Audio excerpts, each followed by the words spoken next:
আসসালামু আলাইকুম। কষ্টের পরে শান্তি আছে না নাই? জোরে খান আছে না নাই? এই বাংলাদেশে যারা কষ্ট করছে আপনারা বলেন তো, হাসিনার সময় যারা বাড়ি থাকতে পারে নাই, হাসিনার সময় যাদেরকে অন্যায়ভাবে জেলে দেওয়া হয়েছে, এমনকি কোরআনের পাখি 50 বছর কোরআনের হক তাফসীর করার পরেও অন্যায়ভাবে তাকে 13 বছর জেলখানায় বন্দি করে রাখছে। জেলখানার মধ্যে যখন দুনিয়া থেকে বিদায় নেয় না, তখন হাসপাতালে নিয়ে গিয়ে তাকে হত্যা করা হয়েছে। জোরে কর কথা ঠিক? আহারে, এত কষ্ট দিয়েছে। এইবারে গোটা বাংলাদেশ আমি আপনাদের দোয়ায় ঘুরে ঘুরে দেখতেছি। সেপ্টেম্বর মাসের 5 তারিখ থেকে ওয়াজ শুরু করছি, এ পর্যন্ত দেখতেছি প্রত্যেকটা মানুষের মনে একটা চেতনা শুরু হয়েছে। সব দেখা হলো শেষ, আগামীতে আমরা বাংলায় দেখব কোরআনের বাংলাদেশ। জোরে কোন কথা ঠিক কিনা?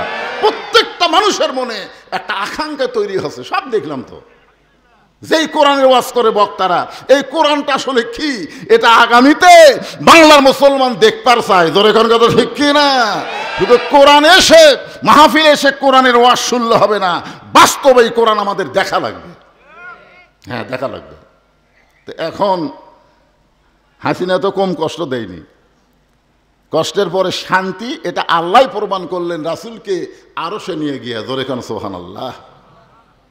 ফেরেশতা জিবরাইল বললেন, হুজুর আপনি যদি না যান, আল্লাহ জান্নাত থেকে বের করে দিবে না। সঙ্গে সঙ্গে নবী রাগ করে বলেন, জিবরাইল যেই কথা একবার বলেছো, এ কথার দ্বিতীয়বার বলো না। জিবরাইল নবীর কাছ থেকে সরে গেছে, কারণ জিবরাইল নবীকে ভালো চেনে না কম জানে?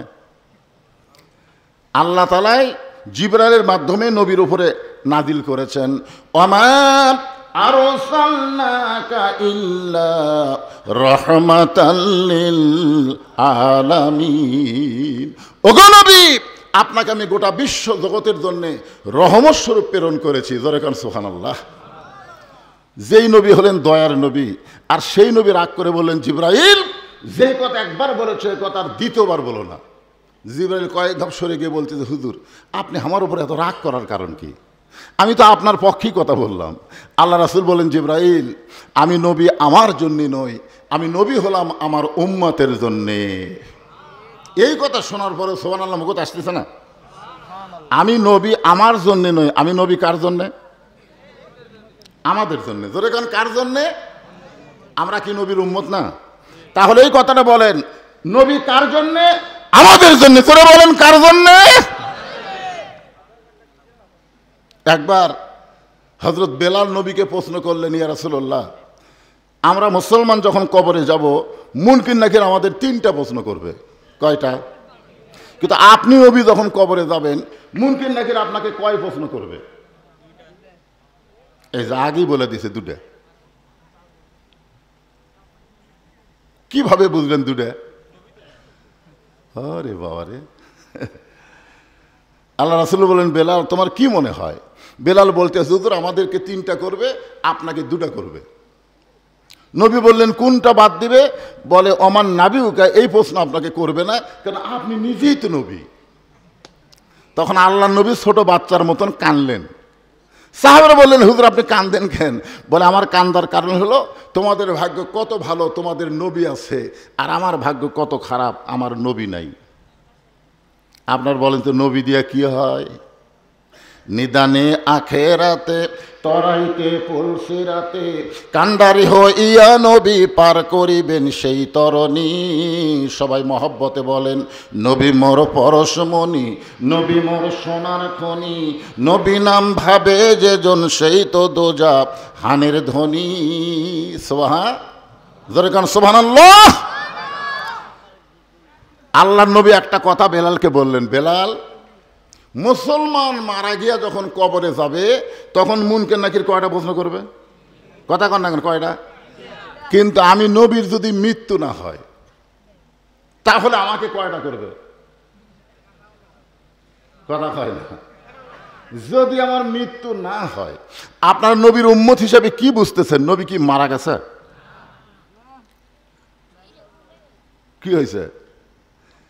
ছোটবেলায় আমরা গজল শুনতাম, এখন এগুলো গজল আর হয় না। ইসলামের আলো জ্বলায়া দিয়া নবী ঘুমায়া আসেন সোনার মদিনায়। আচ্ছা, এই গজল যদি কেউ এভাবে গায়, দেখেন তো কেমন লাগে। ইসলামের পতাকা উড়ায়া দিয়া নবী ময়রা আসেন সোনার মদিনায়। ময়রা আছে? একটা লোক ডানা বলেন হুজুর মরেই তো আছে, বলেন।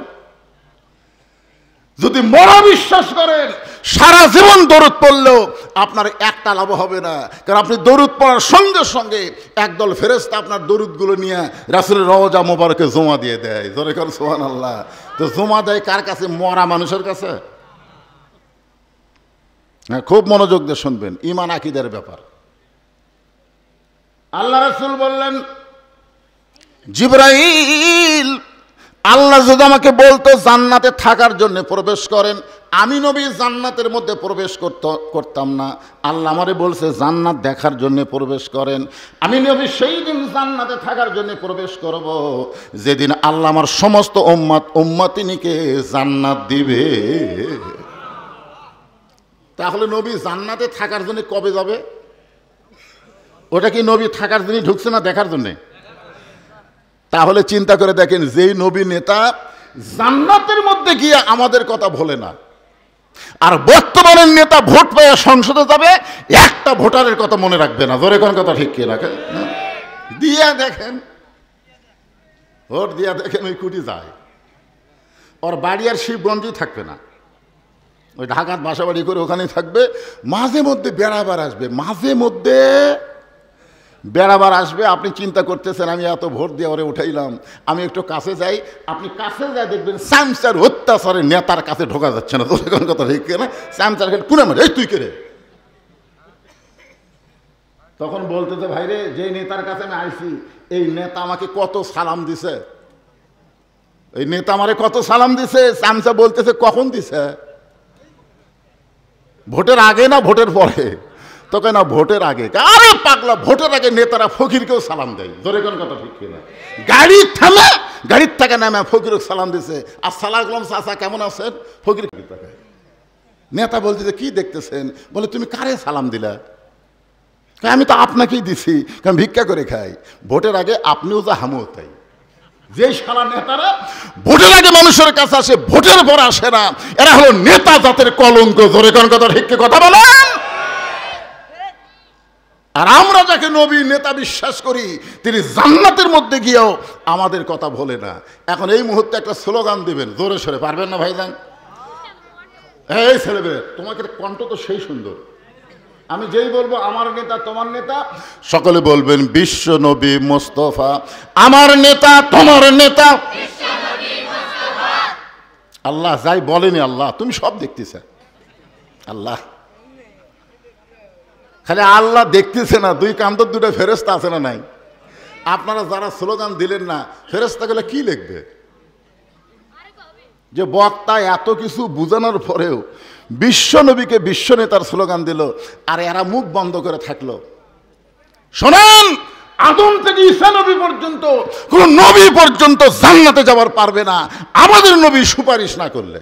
আপনি এত বড় কি মরদ হচ্ছেন যে নবীর সামনে আপনার জবান খোলে না? আর একবার চান্স নেন, জনগণ বুঝুক বক্তা একলা নাই, তার সামনে কিছু নবীর মহব্বতের পাগল আছে। জোরে কোন ঠিক কিনা ভাইজান? আমার নেতা তোমার নেতা, এইবারে বোঝা গেল। এইটাই যদি আগে দিতেন আমাকে পেছল ভরা লাগে। ভাগ্য গুণে আমরা এমন একজন নবী পাইছি। আমি ছোটবেলা একটা গান শুনতাম, আছেন আমার মুক্তার, আছেন আমার ব্যারিস্টার, শেষ বিচারের হাইকোর্টেতে তিনি আমায় করবেন পার, আমি পাপী তিনি জাবিন্দার। আল্লাহ যখন হাকিম হয়ে আমাকে আসামি বানায় দিবে, ওই সময় আমার নবী আমার পক্ষে ওকালতি করবে, আমার নবী আমার পক্ষে ব্যারিস্টারি করে আমাকে সুপারিশ করে জান্নাতে পৌঁছাইয়া দিবে। এমন একজন নবীর উম্মত হওয়া ভাগ্য ভালো না খারাপ? এই জন্য সকলে আরেকবার বলি আলহামদুলিল্লাহ। এখন আসেন, সূরা মুলুক থেকে 2 নম্বর আয়াত তেলাওয়াত করছি। এই কোরআনের মধ্যে সূরা মুলুক আছে না নাই? আমি কি বাইরে থেকে গোলাম না কোরআনের ভিতর থেকে? সূরাটার নাম কি? মুলক। জোরে বলেন নাম কি? আমি 11 সালে যখন প্রথম হজ করবার যাই, এটা ঘুম ধরলো কেন? ভাব কি মানুষ দেখতেছে না? না সেজন্য না, কথাটা গুরুত্বপূর্ণ। প্রথম যখন 11 সালে হজ করতে গেলাম, ওই সময় হাসিনা সরকার, ধরে কোন কি সরকার, তা আমার সঙ্গে ওই যে আদমদীঘি উপজেলার চেয়ারম্যান, নাম হলো রাজু সাহেব, আওয়ামী লীগ থেকে চেয়ারম্যান হচ্ছে, আমরা দুইজনে একসঙ্গে হজ করছি। তো কাবা ঘরের সামনে গিয়া ওই আওয়ামী লীগের নেতা আমার সাথেই বলতেছে, লব্বাইক আল্লাহুম্মা লব্বাইক লব্বাইক লা শারিকা লাকা লব্বাইক ইন্নাল হামদা ওয়ান নি'মাতা লাকা ওয়াল মুলক লা শারিকা লাক। যখনই বলছে লাকা ওয়াল মুলক লা শারিকা লাক, আমি খপ করে হাত ধরলাম, ধরে বললাম, চেয়ারম্যান সাহেব, এই যে আপনি বললেন লাকা ওয়াল মুলক লা শারিকা লাক, এর বাংলা কি? তখন বলতেছে, আপনারাও বলতেছেন, আমিও বলতেছি, আর তো বাংলা জানি না। মানে আর বাংলা হলো রাজনীতির ভিতরে, রাজত্বের ভিতরে একমাত্র আল্লাহ ছাড়া অন্য কাউকে স্বীকার করি না। তাহলে আপনি এখানে আল্লাহর ঘর সামনে নিয়ে বলতেছেন রাজনীতির ভিতরে, রাজত্বের ভিতরে একমাত্র আল্লাহ ছাড়া কাউকে স্বীকার করি না। এই তলবিয়া পড়ে বাংলাদেশে যায় কার রাজনীতি করবেন? তখন কয়, হুজুর, এটা যদি আগে বুঝতাম তাহলে তো আমি এগুলো বাদ দিয়ে করতাম। তার মানে শালা মানুষের তৈরি আইন মানবে, মানুষের দল করবে, আল্লাহর দল করবে না। ও 1 কোটি বার হজ করলো, আল্লাহ হজ কবুল করবে না। জোরে কোন কথা ঠিক কিনা? হ্যাঁ, কি বুঝতেছেন? আমি বাংলাদেশের প্রত্যেকটা হাজী সাহেবকে বলবো, হজের আগে যে দল করছেন করছেন, কিন্তু হজ করার পরে আপনি ওখানে স্বীকারোক্তি দিয়েছেন আল্লাহ ছাড়া কোনো মানুষের দল করা যাবে না। হজ করার পরেও যে হাজী মানুষের দল করে, ও হাজী নাম পাবে, কিন্তু ওর হজ আল্লাহর দরবারে কবুল হয়নি। ঠিক কিনা বলে? সূরা মুলকের 2 নম্বর আয়াত, নাম হলো সূরা মুলক। বাচ্চারা ভালো করে মনোযোগ দিয়ে শোন, এখন থেকে তোরা যদি ভালো হয়ে যাস আমাদের কোনো টেনশন নাই। আমরা বুড়ারা তো এমনি ভালো হব।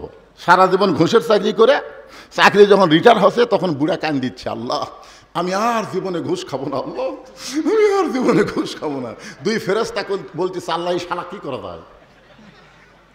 এই যখন ঘুষের চাকরি করছে তখন কান দেনি, যে চাকরি শেষ এখন কান দিচ্ছে। আল্লাহ বলতেছে, যখন হবে চামড়া ঢিল, আল্লাহর সাথে দিবে মিল। আমাকে বুড়ার কথা বাদ, তোমাদের কথা হলো আসল।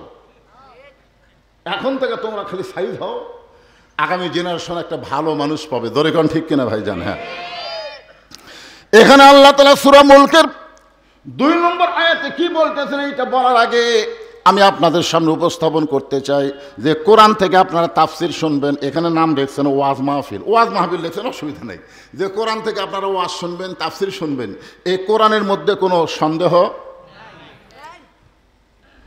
আচ্ছা, আয়াতটা আমি পড়ি তো, দেখেন তো আল্লাহর কথার সাথে কি আপনারা একমত? জালিকাল কিতাবু লা রাইবা ফি হুদাল লিন-নাস। কি মুত্তাকিন করছে? তার মানে বোঝা গেল ইমাম যদি 4 রাকাত নামাজে 3 রাকাতে বসে, মুসল্লি কিন্তু বসবে না, লোকমা দিয়ে ইমামকে খাড়া করে দিবে। তোর এখন কথা ঠিক কিনা? এখানে বোঝা গেল বক্তা যদি ভুল করে শ্রোতারা ভুল ধরে দেবে। আপনারা বলেন তো, এখানে আল্লাহ হুদাল্লিন নাস না বলে হুদাল্লিল মুত্তাকিন কেন বললেন? যেই কোরআনের মধ্যে কোনো সন্দেহ নাই পাইকারি হারে এই কোরআন সবাইকে হেদায়েত দেবে, আল্লাহ এই কথা না বলে হুদাল্লিল মুত্তাকিন বলার পিছনে কারণ আছে না নাই? কারণ আছে। কারণটা কি? নবী যখন কোরআন তেলাওয়াত করত, তখন চোরের মতন চুপি চুপি একজন নবীর কোরআন তেলাওয়াত শুনত। তার নাম হলো আবু জেহেল। জোরে বলেন নাম কি? সারা রাত দাঁড়িয়ে দাঁড়িয়ে নবীর কোরআন তেলাওয়াত শুনত। সকালবেলা এসে মিটিংয়ের মধ্যে বলতেছে, এত সুন্দর কোরআনের বাণী, রাতটা কোন দিক দিয়ে গেল আমি বুঝবারই পারিনি। সুবহানাল্লাহ। কোন আবু জেহেল কি কোরআনের বিরুদ্ধে গেছে? পক্ষে বলছে, এত সুন্দর কোরআনের বাণী, রাতটা কোন দিক দিয়ে গেল আমি বুঝবারই পারিনি। তা আবু সুফিয়ান বলতেছে, নেতা যেই কোরআন শুনতে রাত কোন দিক দিয়ে যায় বোঝা যায় না, সেই কোরআন ধরলে অসুবিধা কি? শুনলেই যদি এত মজা লাগে তাহলে সেটা ধরলে অসুবিধা কি? আবু জেহেল বলতেছে, তুই আমার কাছে আয়। আবু সুফিয়ান যেই কাছে কাছে কানের কাছে ফিসফিস করে বলতেছে, এই কোরআনকে যদি ধরি তাহলে তোর আমার ভুয়া নেতৃত্ব চলবি না। তোর আর আমার যে নেতৃত্ব চলতেছে এটা আর চলবে না। আজও বাংলাদেশে আল্লাহর কোরআনকে যদি আমরা ধরি তাহলে আবু জেহেলের মতন যারা ভুয়া নেতৃত্ব এই বাংলাদেশে দিচ্ছে তাদের নেতৃত্ব থাকবে না। জোরে কোন কথা ঠিক কি না? এই জন্যে তারাই চায় কোরআন কোরআনের জায়গায় থাকুক। আমাকে বলে হুজুর কোরআন মাদ্রাসায় থাক, আমাদের কোনো সমস্যা নাই, কোরআন মসজিদে থাক, আমাদের কোনো সমস্যা নাই, কিন্তু কোরআন নিয়ে আপনারা সংসদে যাবার চান কেন? কি কোরআন কোরআনের জায়গা থাকবে, আপনারা কোরআন খারাপ জায়গা নিয়ে যাবেন কেন? আপনারা বলেন তো সংসদ কি খারাপ? জোরে কোন সংসদ কি খারাপ? একবার আল্লাহর ওলি বাইজিদ বোস্তামি রহমতুল্লাহ আলাই তার দরবারে এসে দেখে মুরিদেরা জিকির করতেছে। বাইজিদ বোস্তামির মুরিদ তারা জিকির করতেছে, নাউজুবিল্লাহ নাউজুবিল্লাহ নাউজুবিল্লাহ। বাইজিদ কয় কে রে, সুবহানাল্লাহ আলহামদুলিল্লাহ আল্লাহু আকবার, এই জিকির বাদ দেয় নাউজুবিল্লাহর জিকির ধরলো কেন? এক মুরিদকে বলতেছে কে বাবা নাউজুবিল্লাহর জিকির কেন? বলে হুজুর আমরা খালি করতেছি না, আপনি শুনলো আপনিও করবেন। বলে কি হয়েছে? বলে বাগদাদ এলাকায় উত্তর সাইডে একটা ঘর ভাড়া নিয়ে একটা 17 বছরের সুন্দরী মেয়ে দেহ ব্যবসা শুরু করছে। আর ওই দেহ ব্যবসা করার কারণে শত শত যুবক ওই মেয়ের সঙ্গে সম্পর্ক করে তাদের চরিত্র ঈমান নষ্ট করতেছে। এই জন্য আমরা নাউজুবিল্লাহর জিকির করতেছি। বাইজিদ বোস্তামি আল্লাহর কোরআন এভাবে হাতে নিয়ে বললেন, তোমরা যদি কিয়ামত পর্যন্ত হায়াত পাও আর এরকম নাউজুবিল্লাহ জিকির করো, তোমাদের নাউজুবিল্লাহ দিয়ে একটা অন্যায় বন্ধ হবে না। এ বাবা এই ক্যামেরার লোকেরা তোমরা কথা কয়ো না তো। এখন মুরিদরা বলতে তো হুজুর তাহলে অন্যায় বন্ধ হওয়ার উপায় কি? বাইজিদ বোস্তামি বললেন ওই খারাপ মেয়ের কাছে যাওয়া লাগবে। সমস্ত মুরিদকে নাউজুবিল্লাহ হুজুর, একটা ভালো মানুষ কোনোদিন খারাপ মেয়ের কাছে যায়? বাইজিদ বোস্তামি বললেন তোমরা যদি না যাও তাহলে আমাকে যাওয়া লাগবে। সমস্ত মুরিদরা তখন বসে আছিল, এবার খাড়া হচ্ছে, খাড়া হয়ে বলতেছে আপনি আল্লাহর ওলি হয়ে একটা পতিতা একটা বেশ্যা মেয়ের কাছে যাবেন? আপনি আল্লাহর ওলি হয়ে এরকম একটা খারাপ জায়গায় যাবেন? বাইজিদ বোস্তামি বললেন জায়গা খারাপ না, বাংলাদেশের কোনো জায়গায় খারাপ না। এখন আমি যদি ইউনিয়ন পরিষদে দাঁড়াবার চাই, অনেকে বলবে হুজুর এই খারাপ জায়গাতে আপনি যাওয়ার নিয়ত করছেন কেন? কেরে পাগলা, ইউনিয়ন পরিষদ খারাপ না, ওরা খারাপ মানুষকে পাঠায়া ভালো জায়গা পর্যন্ত খারাপ করে ফেলে দিছে। তোর এখন কথা ঠিক কিনা? আসলে ভালো মানুষ পাঠান, খারাপ জায়গাও ভালো হয়ে যাবে। কোরআন শুধু কোরআনের জায়গায় কোরআনের মাহফিলে রাখলে চলবে না, এই কোরআনকে সংসদ পর্যন্ত নিয়ে যাওয়া লাগবে। জোরে কোন কথা ঠিক কি না? আল কোরআনের আলো সংসদে বলা লাগবে। সংসদে আপনি কি করছেন? ও ঘরে ঘরে করছে, যাক ঘরে ঘরে তো জ্বলতিছে, কিন্তু আমাকে কপাল খালি পুড়তিছে। ঢাকা ওয়াসা কোম্পানি একটা ট্যাঙ্কি বানাচ্ছে, ওই ট্যাঙ্কি হলো 2 কোটি লিটার পানি ধরে, 24টা ডিপ টিউবওয়েল দিয়ে অনবরত পানি উঠতেছে। ওই পানি ট্যাঙ্কির ভিতর থেকে পাইপের মাধ্যমে প্রত্যেকটা বাসায় পানি যাচ্ছে, বাসার লোকেরা পানিতে গোসল করতেছে, ওযু করতেছে, পানি পান করতেছে। পান করার সময় বলতেছে আসাকাহুম রব্বুহুম শারাবান তাহুরা। কিন্তু সমস্যা হলো ওই ট্যাঙ্কির ছাপনা খুলে গভীর রাত্রে আমাদের বাংলাদেশের ইসলাম বিদ্বেষী এবং ভারতের সর র বাহিনী একটা মরা মোষ ঢুকে দিছে। ওই মোষটা আস্তে আস্তে পচে পচে গলে গলে প্রত্যেকটা পাইপের ভিতর দিয়ে প্রত্যেকটা বাসায় পানি চলে যাচ্ছে। এখন বাসার লোকেরা খালি কোরআন পড়তেছে আর পানি পান করতেছে। আপনারা বলেন তো পানি কি পাক? পানি কি? যতই কোরআন পড়ো পানি পাক পাবা না।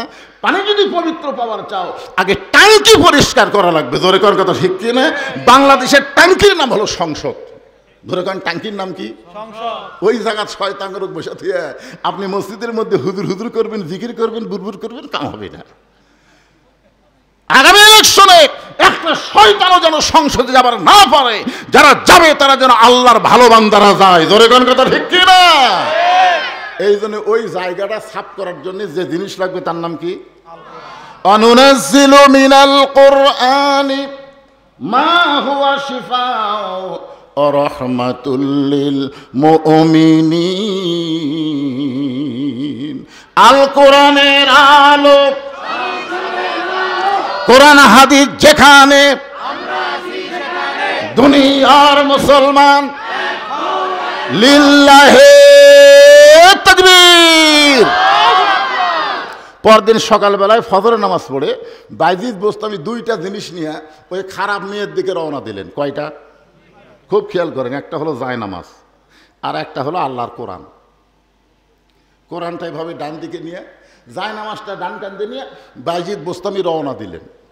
ইতিমধ্যে এক মুরিদ এসে বলতে, হুজুর, দুই জোড়হাত করে বলতেছি, আপনি খারাপ মেয়ের কাছে যান না হুজুর, জনগণ আপনার বিরুদ্ধে কথা বলবে।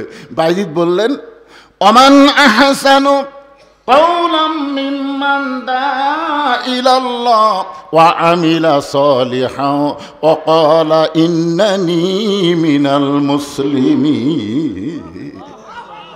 ওই ব্যক্তির চাইতে উত্তম কোনো ব্যক্তি নাই যে ব্যক্তি আল্লাহ রাস্তায় মানুষকে দাওয়াত দেয়। জোরে কোন সুবহানাল্লাহ। কোরআন শরীফ বুকে ধারণ করে জায় নামাজ কান্দে নিয়ে বাইজিদ যখন খারাপ মেয়ের দর যায়, ইতিমধ্যে যুবকেরা সব বলতেছে নাউজুবিল্লাহ নাউজুবিল্লাহ। কে রে, এই আল্লাহর ওলি খারাপ জাকাত কেন? যে সমস্ত খারাপ যুবক আসলো একটাও আর নাই। কয় না, বাইজিদ যখন এখানে এসেছে তাহলে আল্লাহর গজব হবে।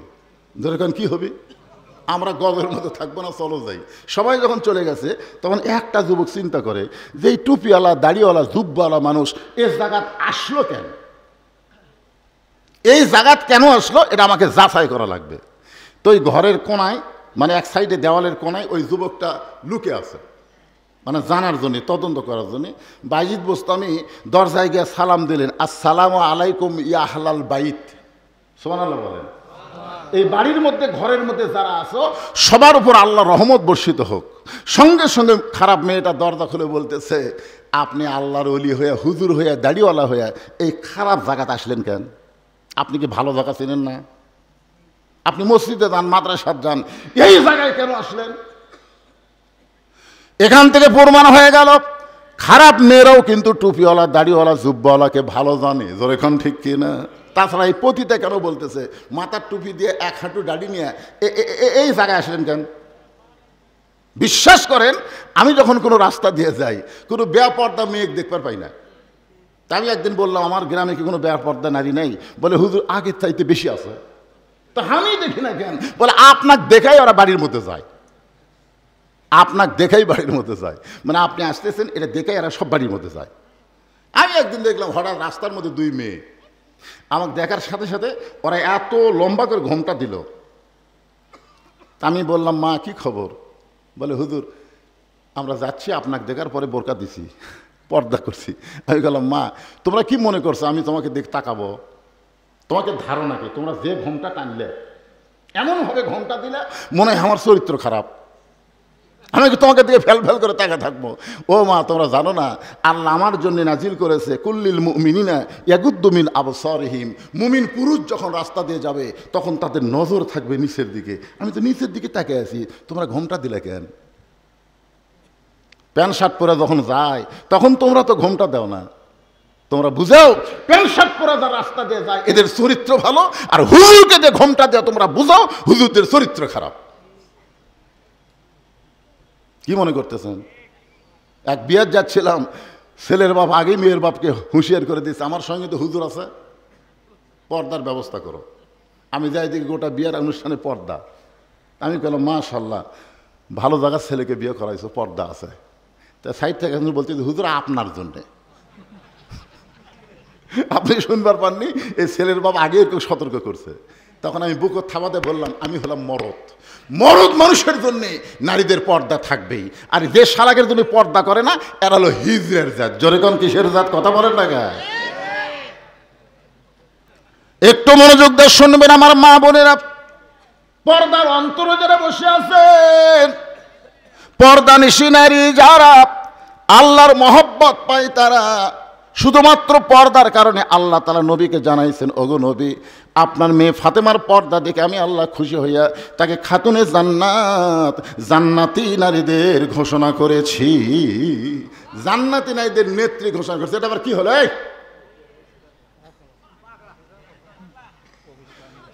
অসুবিধা নেই, যদি কারো 1 নম্বর 2 নম্বর লাগে তো বসে থাকবেন, যাবেন, অসুবিধা নেই। কিন্তু যে জায়গাটা ফাঁকা হবে ওই জায়গা আপনার সাথে সাথে পুরা করে দেবেন। সামনে কাতার ফাঁকা থুয়া পিছনে কাতারে নামাজ পড়লে জামাত মাকরু হয়। তো সামনে ফাঁকা টাকা রাখছে, পিছনেতে বসার জায়গা হচ্ছে না, আর এরা সামনের দিকে ফাঁকা রাখছে। যেই মাত্র বাইজিদ বোস্তামি সালাম দিয়েছে, মেয়েটা দরজা খুলে বলতেছে, হুজুর আপনি মনে হয় ভুল করেছেন, আপনি রাস্তা ভুল করে এই খারাপ মেয়ের দরজায় আইছেন। বাইজিদ বোস্তামি বললেন, তোমার রেট কত? যেই বলছে রেট কত, তখন মেয়েটা জিব্বাত কেমন খায়, কয় হুজুর না হুজুর সাদা। কারণ বাংলাদেশে যারা নাটক সিনেমা দেখছে তারা দেখবেন এটিএম শামসুজ্জামান, হুমায়ুন ফরিদি, এরা যখন রাজাকারের পাট লিছে তখন দেখবেন এদের মাথার টুপি, কপালত নামাজের করা, গাওত হলো জুব্বা। আপনারা দেখেন সিনেমা নাটকের মধ্যে হুজুরে করে দিয়ে খারাপ কাম করায়। বাংলাদেশের নাট্যকার সিনেমা যারা বানায় এরা দেখবেন এই শালারা নাস্তিক, এরা হুজুর মাথার টুপি দিয়ে মুখত দাড়ি নিয়ে জুব্বা পরে হুমায়ুন ফরিদি একটা মেয়ে মানুষ ধরছে, যেই মেয়ে ধরছে তখন সবাই বলতে হুজুর না সেই হুজুর রে। আপনার বলেন তুই কি আসলেই হুজুর? ওই কি আসলে হুজুর? বাংলাদেশের হুজুরদেরকে, আলেমদেরকে সমাজের মানুষের কাছে অপমান করার জন্য তারা হুজুর সাদা সিনেমার মধ্যে খারাপ ভিলেনের পাঠ দিয়েছে। তোর কোনো কথা ঠিক কি না? মেয়েটা মনে মনে চিন্তা করে, এত বড় হুজুর সাদা মানুষ, জুব্বা পরা, টুপি পরা, দাড়িওয়ালা মানুষ বলতেছে রেট কত? রেট কত বুঝতেছেন না? তোমার ঘন্টার রেট কত? মেয়েটা বলতেছে 10 দিরহাম। বাইজিদ বোস্তামি বলতেছে 24 ঘন্টার বুকিং নিলাম। যেই বলছে 24 ঘন্টার বুকিং নিলাম, যে ছেলেটা লুকিয়ে ছিল ওই মারছে দৌড়। অন্য যুবকেরা বলতেছে, কে ভাই দৌড়াস কেন? আমরা 1 ঘন্টায় পারি না রে। আর হুজুর 24 ঘন্টা বুকিং নিছে, হুজুরে কেড়ে পাওয়ার আছে। হাসতেছেন কেন? প্রত্যেকটা হুজুর ছোটবেলা থেকে পেশাব করে পানি লাই। কথা কন না কেন? পেশাব করে কি লাই? এ কথা কন, পেশাব করে কি লাই? পেশাব করে পানি লাই। ঢিলা ঢালা পোশাক পরে। আল্লাহ কয় এদের পাওয়ার ঠিক থাকবে। আর যারা টাইট ফাইট ফুল প্যান্ট পরে, পেশাব লাগলে খাড়া হয়ে পেশাব করে। আপনার বলেন তো, যে ছেলে দাঁড়ায় পেশাব করে, পেশাব নিংড়ানোর আগেই, মানে পেশাব এখনো শেষই হয়নি তার আগে সেন্টেন্সে, যে সেন্টেন্সে টপ টপ করে কয়েক ফোঁটা আসে ওর ল্যাঙ্গুটি ভিজে দিছে। দিনে যদি 3 বার পেশাব করে, 3 6 18 ফোঁটা পেশাব দিয়ে ওর অবস্থাটা কি হচ্ছে? ওই জায়গায় যে জীবাণু তৈরি হচ্ছে, ওই জীবাণুর কারণেই ওর পাওয়ার আল্লাহ কমিয়ে দেয়। ইন্ডিয়ান হারবাল খালেও ওর কাম হয় না। জোরে করে কথা কর না কেন? কথা কর না কেন? রাসূল বলেছেন ওই ব্যক্তির কবরে সবচাইতে বেশি আযাব হবে যে পেশাব থেকে পবিত্র হয় না। প্রত্যেকটা হুজুর পেশাব থেকে পবিত্র হয় কি হয় না? জোরে কোন হয় কি হয় না? কথা বলো। বিশ্বাস যদি না হয় আমার মাদ্রাসায় যাবেন, 7 বছরের বাচ্চা তার হাতে কায়দা দেওয়ার আগে, আমপারা দেওয়ার আগে তাকে পেশাব কিভাবে করা লাগবে হুজুর সের আগে শিখাই। একটু মনোযোগ দেবেন, হুজুরের পাওয়ার আছে। আমরা 1 ঘন্টা বুকিং নিবার পারি না, হুজুর 24 ঘন্টার বুকিং নিয়েছে। বাইজিদ বোস্তামি 24 ঘন্টার টাকা 240 দিরহাম। ধরে বলেন কয় দিরহাম? মেয়ের হাতে বুঝা দিয়া ঘরের মধ্যে সেই মাত্র ঢুকছে। ঢোকার পরে আল্লাহর বাইজিদ এক টানে জায়নামাজ বিছাইছে। বাইজিদের কাছে 2টা পাওয়ার আছে। 1 নম্বর পাওয়ার হলো জায়নামাজ, আর 2 নম্বর পাওয়ার হলো আল্লাহর কোরআন। আপনার বলেন তো এই কোরআনের পাওয়ার আছে না নাই? দেখেননি তো, খালি সংসদে পাঠা দেন। মুয়াজ্জিনক আজান দেওয়ার আগেই মুসল্লি হাজির হয়ে যাবে। কি মনে করতেছেন? ইমাম মালিক রহমতুল্লাহ আলাইহি বলেছেন যে তোমাদের রাস্তার যদি কোনো কুকুর মরে তোমরা কি করো? তো ছাত্ররা বলতে, যদি রাস্তার কুত্তা মরে, কুত্তা পচে দুর্গন্ধ হবে, এই জন্যে মানুষ যেন কষ্ট না পায়, কুত্তাকে আমরা টাইনে টানে একটা জায়গাত পুঁতে থুই। ইমাম মালিক বললেন একটা বেনামাজি মরলেও এর চাইতে বেশি করা হবে না। কুত্তা যেমন গোসল করাও না, কুত্তার যেমন কাফনের কাপড় পরাও না, কুত্তা যেমন খাটনির নাও না, বেনামাজিকেও কাফনের কাপড় পরা যাবে না। যে অবস্থায় মরবে ওই অবস্থায় তাও দড়ি লেগে কান্দর তোলা হবে না, টাইমে নিয়ে এসে একটা জায়গা পুঁতে থো। একটা বেনামাজি পুতলে বাংলাদেশ আর নামাজের ওয়াজ করা লাগবে না। ধরে কথা কন না কেন? কথা কন। মসজিদের জন্য টাইট চাচ্ছে, মসজিদে 7 তলা বানাচ্ছে, 7 তলা বানায়। ওই লোকটার কাছে বলতে দেব, আমাকে মসজিদে টাইলস করবো কিন্তু 2 বস্তা সিমেন্ট লাগবে, আপনি 2টা বস্তা সিমেন্ট দেন, মসজিদে একটু টাইলস লাগাবো। ও তখন বলতে, ভাই রে আমি খুবই বিপদে আছি ভাই, আমার হাতত কোনো ঠেকা নাই। শালা 7 তলা বাড়ি বানাচ্ছে, যেই বাড়িতে থাকতে পারবে না সেই বাড়ি কোটি টাকাটা খরচ করে, আর মসজিদে 10টা টাকা চাইলে ওর টাকা বড় হয় না। বেশক জাহান্নামী মানুষ। জোরে কার কথা ঠিক কিনা? অবশ্যই জাহান্নামী। রাসূল বলেছেন যে আল্লাহর ঘর মসজিদ বানায় দেয়, আল্লাহ তাকে জান্নাতে একটা ঘর বানায় দেয়। টাকা নিয়ে কবর যাবেন, যান, এমন মার দেওয়া দিবি, একটা হলো ঠসা আর একটা হলো কানা। কানা চোখে দেখবে না, ঠসার কিছু শুনবার পারবে না। একটু মনোযোগ দা কথাগুলো শুনবেন। বাইজিদ বোস্তামি জায়নামাজ বিছায়া 2 রাকাত সালাতুল হাজত নামাজের নিয়ত করলেন। সালাতুল হাজত হলো উদ্দেশ্য পূরণের নামাজ। বাইজিদ বোস্তামি ওই পতিতার ঘরে, খারাপ মেয়ের ঘরে জায়নামাজ বিছাইছে, যেরকম সুলতান বলকি মাহিসুয়ার পরশুরামের রাজ্যে এসে জায়নামাজ বিছাইছে। জোরে কোন কি বিছাইছে? আপনার ঘটনা জানেন না? এই সুলতান বলকি মহিসুয়ার কার কাছে আইছিল? পরশুরাম। জোরে বলেন কার কাছে? বলেছিল ভাই কিছুই চাই না, খালি এই 2.5 হাত একটা জায়নামাজ বিছাবো, এই জায়গা কি দিবা না? তখন পরশুরাম মনে করছে হুজুর যখন 2.5 হাতের একটা জায়নামাজ বিছাবি কি হবে? আপনি জানেন জায়নামাজের পাওয়ার কি জানেন?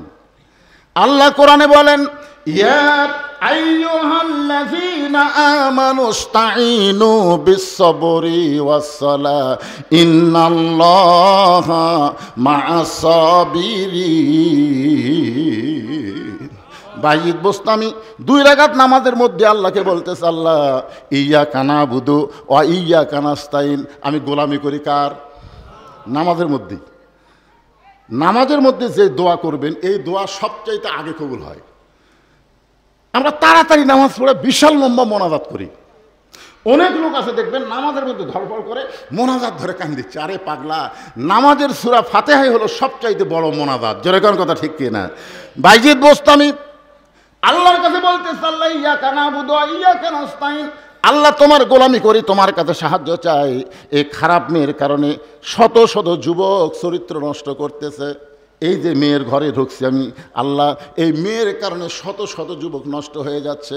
আমি যদি একটা যুবককে বলতাম, যুবক ওই খারাপ মেয়ের কাছে যাইও না, তারে বুঝাইতে গেলে আমার অনেক সময় লাগবে।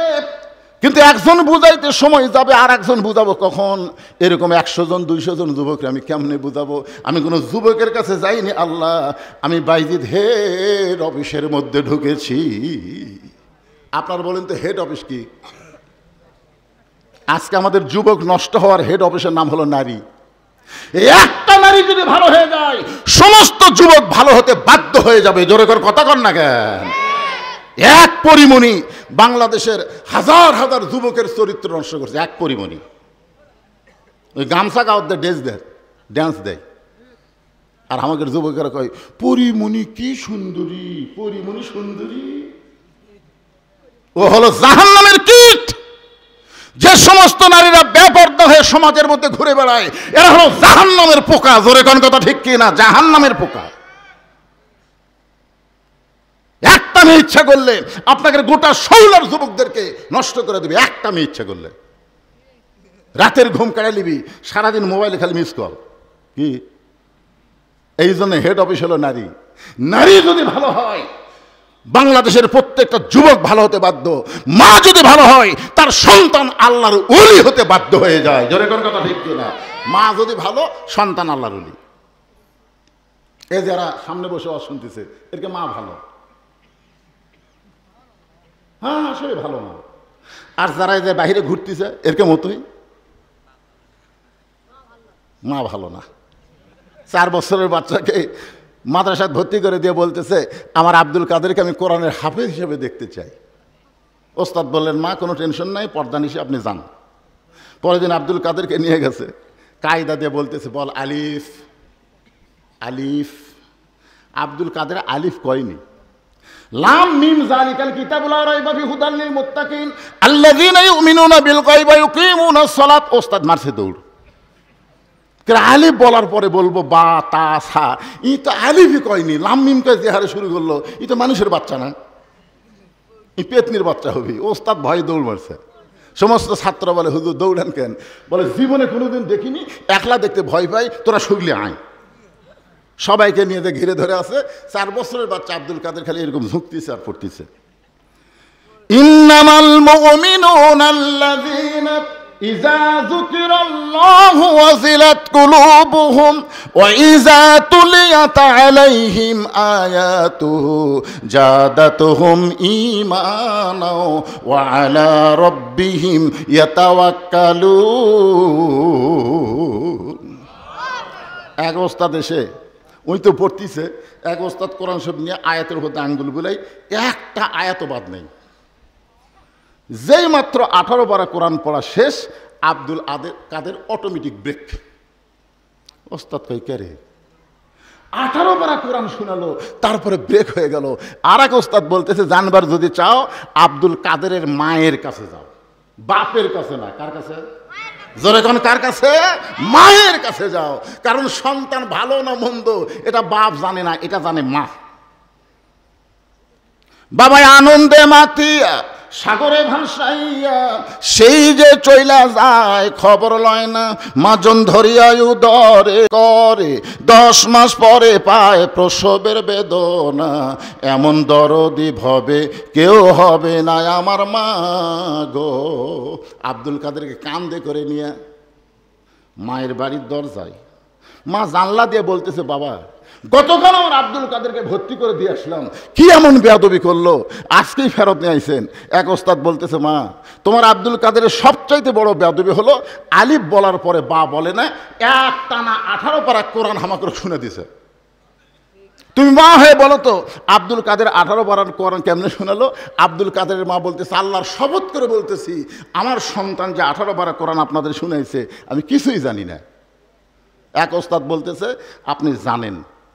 আব্দুল কাদেরের মা বলতেছে, আমি যতটুকু জানি সেটা হলো, আমার সন্তান যখন পেটের মধ্যে ছিল আল্লাহর শপথ করে বলতেছি আমি এক ওয়াক্ত নামাজ কাজা করিনি। সুবহানাল্লাহ কন্যা কে?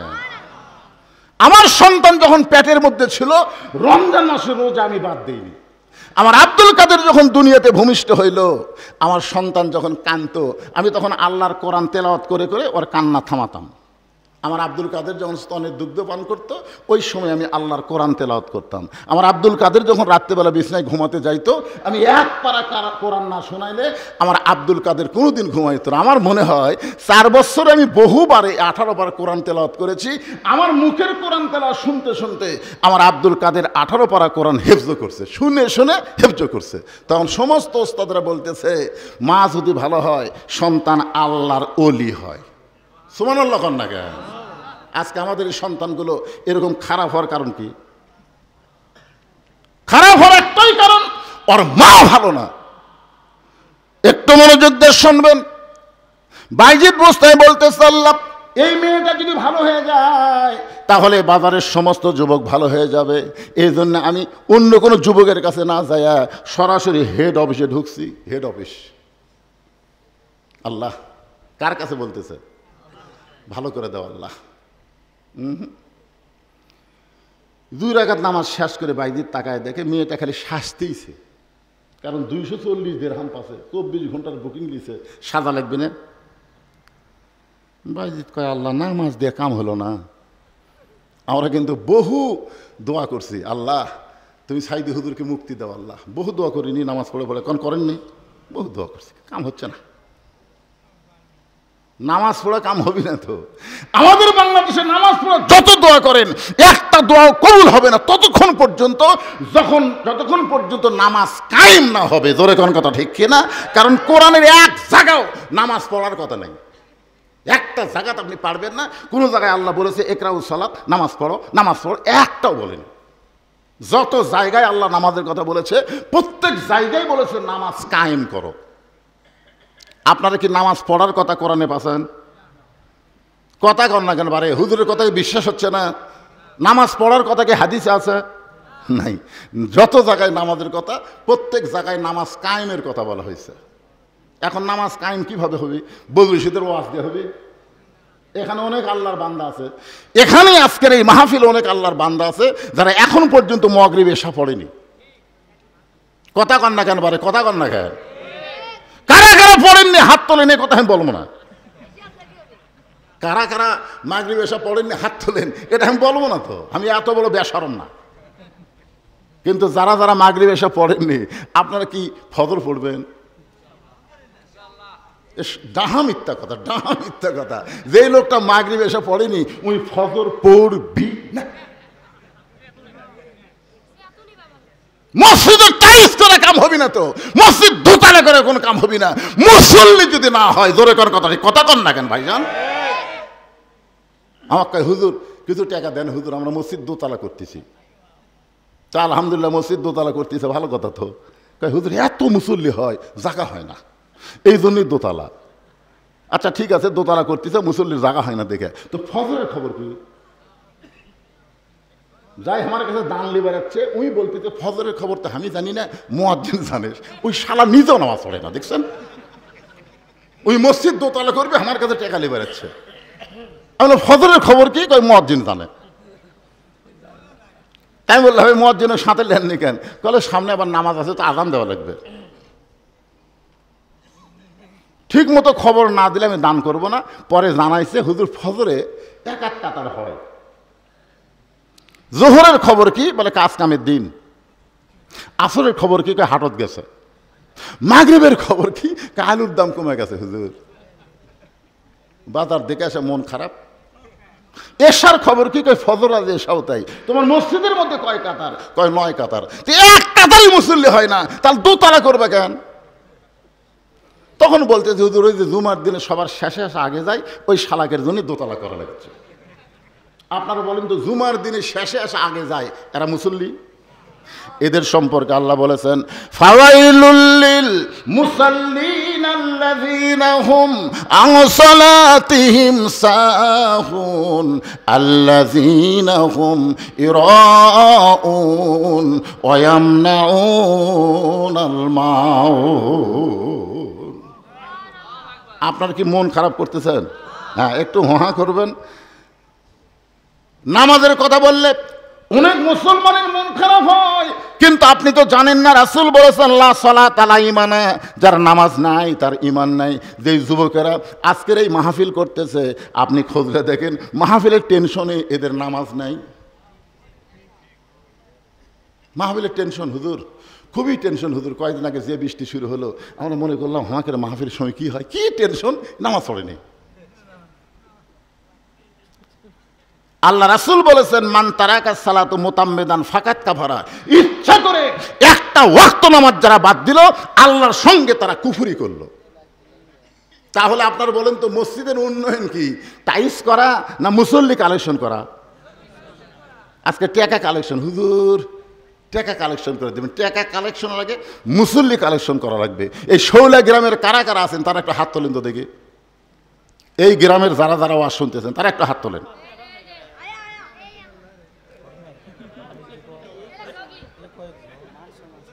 আচ্ছা হাত নামান। যারা বাহির থেকে ওয়াজ শুনবার আছেন তারা একটু হাত তোলেন তো বাবা। আচ্ছা হাত নামান। কি এটা?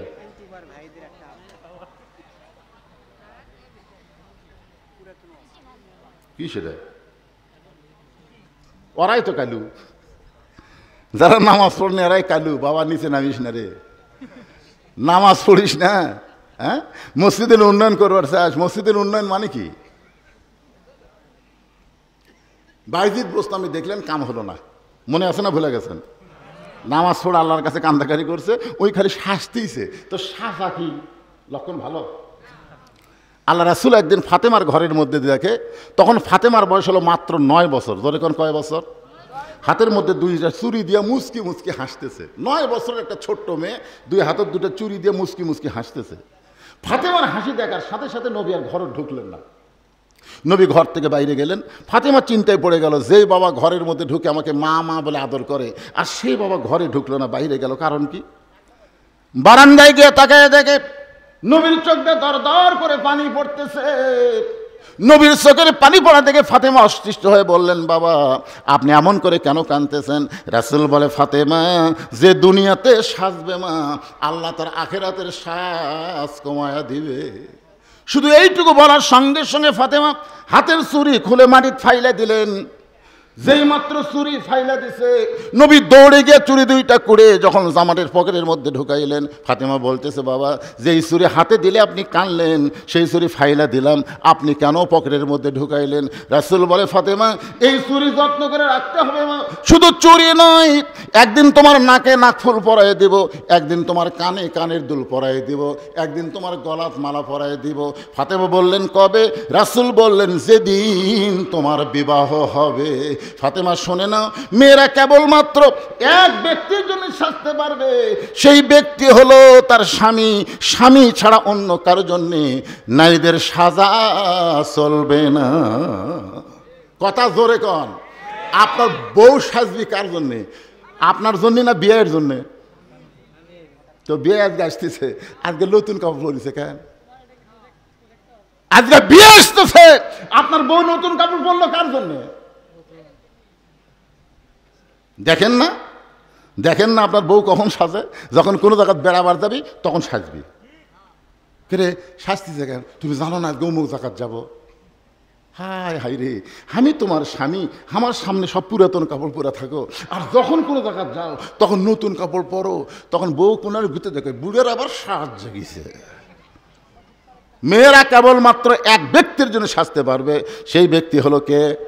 জোরে বলেন কে? আল্লাহর নবী বাইজিদ বুস্তামি তাকায় দেখে মেয়েটাকে সাজতেছে, সঙ্গে সঙ্গে বাইজিদ দেখলো এখন নামাজ দিয়ে কাম হবে না, এখন যেই জিনিসটা লাগবে তার নাম কি? জোরে কন। হ্যাঁ, আল্লাহ বলেছেন, আল্লাযীনা ইম্মাক্কান্নাহুম ফিল আরদ, মুসলমানের মধ্যে কাউকে যখন ক্ষমতার চেয়ার দেওয়া হবে, তার এক নম্বর দায়িত্ব হলো আকামুস সালাত, নামাজ কায়েম করো। নামাজ যদি সমাজের মধ্যে কায়েম হয়ে যায়, আল্লাহ সঙ্গে সঙ্গে আপনাকে 3টা পুরস্কার দিবে। ধরে বলেন কয়টা? এক নম্বর পুরস্কার হলো ইন্নাস সালাতা তানহা আনিল ফাহশাই ওয়াল মুনকার, একমাত্র নামাজই পারে মানুষকে যাবতীয় খারাপি থেকে বাঁচিয়ে দিতে। এর সঙ্গে আরো 2টা পুরস্কার হলো, এই ভাই এই নামাজের ওয়াজ শুনবেন আপনারা? কি ওয়াজ শুনবেন? নামাজের কথা আল্লাহ কোরআনে কতবার বলছে? হুঁশ করছেন আপনি? এই নামাজের কথা কোরআনে কতবার আছে? তা আল্লাহ একবার বললেই তো হয়, এতবার আল্লাহ বলার পিছনে কারণ কি? ফালিয়াবুদু রাব্বা হাযাল বাইত আল্লাযীনা আতামাহুম মিন জু'ইন ওয়া আমানাহুম মিন খাউফ, ওই ঘরের মালিকের তোমরা গোলামি করে নামাজ পড়ো, আমি আল্লাহ সঙ্গে সঙ্গে তোমাদেরকে 2টা পুরস্কার দেব। এক নম্বর পুরস্কার হলো তোমার রেজেকের কোনো পেরেশানি থাকবে না। 2 নম্বর পুরস্কার হলো আমেরিকা, ভারত, পৃথিবীর কোনো শক্তি তোমার ক্ষতি করতে পারবে না, আমি আল্লাহ পুরোপুরি নিরাপত্তা দিয়ে দিব। ধরে কোন সুবহানাল্লাহ। তাহলে একজন মুসলমানকে যখন ক্ষমতার চেয়ারে আল্লাহ বসাবে, তার 1 নম্বর দায়িত্ব কি? বক্তার ওয়াজ দিয়ে নামাজ হবে না তো। আকামুস সালাত, নামাজ কায়েম করো। বাইজিদ বুস্তামি দেখতেছে সমাজের মধ্যে নামাজ কায়েম নাই, কিন্তু কোরআনের একটা পাওয়ার আছে না নাই? যখন আছে না নাই? ওই খারাপ মেয়েটার সামনে আল্লাহ বাইজিদ আল্লাহর কোরআন থেকে তেলাওয়াত শুরু করলেন, চোখের পানি দিয়ে গাল ভিজে যাচ্ছে। আল্লাহ 2টা পাওয়ার নিয়ে এই খারাপ মেয়ের ঘরে ঢুকেছি। একটা হলো জায়নামাজ, জায়নামাজের কাম শেষ। আর একটা পাওয়ার আছে, আমার দিকে তাকায় দেখেন, বাংলাদেশে আর কয়টা পাওয়ার আছে? ভাই রে, একটু মনোযোগ দিয়ে শোনেন ভাই, একটু মনোযোগ দিয়ে শোনেন। এই কোরআনের কি পাওয়ার! আল্লাহ নবীকে যিনি হত্যা করবার গেছিলেন, নবীকে যিনি নাঙ্গা তরবারি দিয়ে হত্যা করবার গেছিলেন, সেই মানুষটা কোরআনের পাওয়ারে এত ভালো মানুষ হয়ে গেলেন। আল্লাহ তাআলা এই কোরআনের ওসিলায় বাংলাদেশের মতন 96টা দেশের খলিফা বানায় দিলেন। জোরে কারণ সুবহানাল্লাহ। এইটা হাজার হাজার সাহাবীর সামনে অর্ধ পৃথিবীর খলিফা হযরত ওমর খুতবা দিচ্ছেন হাজার হাজার সাহাবীর সামনে জুমার দিন।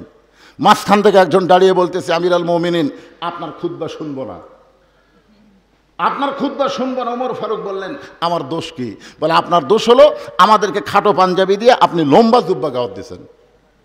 দেখেন এই কোরআন মানুষকে কি করে। দেখেন বাংলাদেশের মতন 96টা দেশের রাষ্ট্রপতিকে বলতেছে, আমাদেরকে খাটো পাঞ্জাবি দিয়ে আপনি লম্বা জুব্বা গাওয়াত দিয়েছেন। এই লম্বা জুব্বা কোথায় পেলেন? যতক্ষণ পর্যন্ত না বলবেন আপনার খুতবা আমরা শুনবো না। আজকে যদি কোনো এমপি সাহেবকে কেউ এরকম প্রশ্ন করে, এমপি থুবি, এই ধর তো ধর ধর। এমপির সাথে যে পুলিশ থাকে, এমপি কিছু বলার আগে পুলিশ যায় ধরবে, এমপির সম্মান নাই। অথচ বাংলাদেশের মতন ৯৬টা দেশের খলিফা রাষ্ট্রপতিকে বলতেছে আমাদেরকে খাটো পাঞ্জাবি দিয়ে আপনি লম্বা জুব্বা গাওয়াত দিচ্ছেন, যতক্ষণ পর্যন্ত লম্বা জুব্বার কাহিনী না বলবেন ততক্ষণ আপনার খুতবা আমরা শুনবো না। ওমরের চোখ দিয়ে দর দর করে পানি পড়তেছে। এমন সময় ৩০ পারা কোরআনের হাফেজ, ৬ লক্ষ হাদিসের হাফেজ ওমর ফারুকের ছেলে আব্দুল্লাহ ইবনে ওমর বাবার পাশে দাঁড়ায় বলতেছে, রে নবীর সাহাবীরা, তোমরা খাটো পাঞ্জাবি হলেও তো নতুন কাপড় পরে নামাজ পড়তে আইছো, কিন্তু আমার দিকে তাকায় দেখো আমার পরনে নতুন কোনো কাপড় নাই। ওসমান গনি বলে, আব্দুল্লাহ আজকে জুমার দিনে সবাই নতুন কাপড় পরেছে, তুমি পুরাতন কাপড় পরলে কেন? আব্দুল্লাহ বলতেছে, আমি যদি আজকে নতুন কাপড় পরতাম তাহলে আমার বাবার জুব্বা লম্বা হতো না। কিছুই কয় না, সুবহানাল্লাহ কয় না, আলহামদুলিল্লাহ কয় না। আজকে যদি আমি নতুন কাপড় পরতাম আমার বাবার জুব্বা লম্বা হতো না। যেদিন থেকে আমার বাবা মদিনার খেলাফতের দায়িত্ব পাইছে সেদিন থেকে তোমরাই হলো রাজা আর আমার বাবা হলো খাদেম। জোরে কোন সুবহানাল্লাহ। যেদিন থেকে আমার বাবা মদিনার খলিফার দায়িত্ব পাইছে সেদিন থেকে তোমরা রাজা, আরামসে খালি সারা রাত ঘুম পারো, লাখ ডেকে ঘুম পারো। কিন্তু আমার বাপ আজকে সামান্য জুব্বা লম্বা হচ্ছে খুদ্ আটকে দিলে। হ্যাঁ, তোমরা যখন ঘুম পাড়ো আমার বাবা তখন ঘুমায় না। রাতের অন্ধকারে কে কোথায় কিভাবে আছে আমার বাবা নিজের চোখে না দেখলে রাতের খাওয়া খায় না। জোরে কোন সুবহানাল্লাহ। একদিন বের হয়ে দেখে তাঁবুর মধ্যে কি যেন জ্বলতেছে, 2টা বাচ্চা খালি মা মা বলে কাঁদতেছে। ওমর ফারুক চিন্তায় পড়ে গেলেন, এত দূর থেকে দেখা যায় কিন্তু শোনা যায় না। আর একটু কাছে গিয়ে বলতেছে, মেয়েটা বলতেছে, বাবা গোস্ত সিদ্ধ হলেই তোমাদের খাবার দেব, তোমরা এমন করে কান্দো না। ওমর ফারুক চমকে গেলেন, দুম্বার গোস্ত হলে বড় জোর 8 ঘন্টা লাগবে, উটের গোস্ত হলে 1 ঘন্টা লাগবে। এত গভীর রাত হয়ে যায় এখন পর্যন্ত গোস্ত সিদ্ধ হয় না। নিকটে গেলেন, মা তোমার সন্তানের প্রতি তোমার কি দয়া নাই? তোমার সন্তান ক্ষুধার জ্বালায় কান্দে আর এত রাত তোমার গোস্ত সিদ্ধ হয় না। মেয়েটা বলে, পথিক, ওমর ফারুক রে তার চিনে না। বলে, পথিক শোনো, আমার বাড়ি হলো ইয়ামিন দেশে, আমার বাড়ি হলো ইয়ামিন দেশে।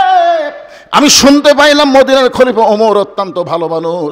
আমি ভালো মানুষের কাছে আমার 2টা এতিম বাচ্চাকে নিয়ে আইছিলাম কিছু সাহায্য পাওয়ার আশায়, কিন্তু বিকেলবেলা এত মানুষের ভিড়, আমি একজন নারী হইয়া ওমরের দরবারে যাওয়ার পারলাম না। আমি নিয়ত করেছি আগামীকাল সকালবেলা ওমরের দরবারে যাব।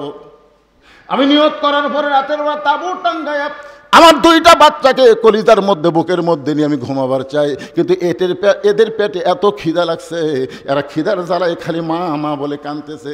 আমি শুধু সান্ত্বনা দেওয়ার জন্যে পাতিলে পাথর আর পানি দিয়ে নিচে আগুন জ্বলায় বলতেছে, বাবা গোস্ত সিদ্ধ হলেই তোমাদের খাবার দেব।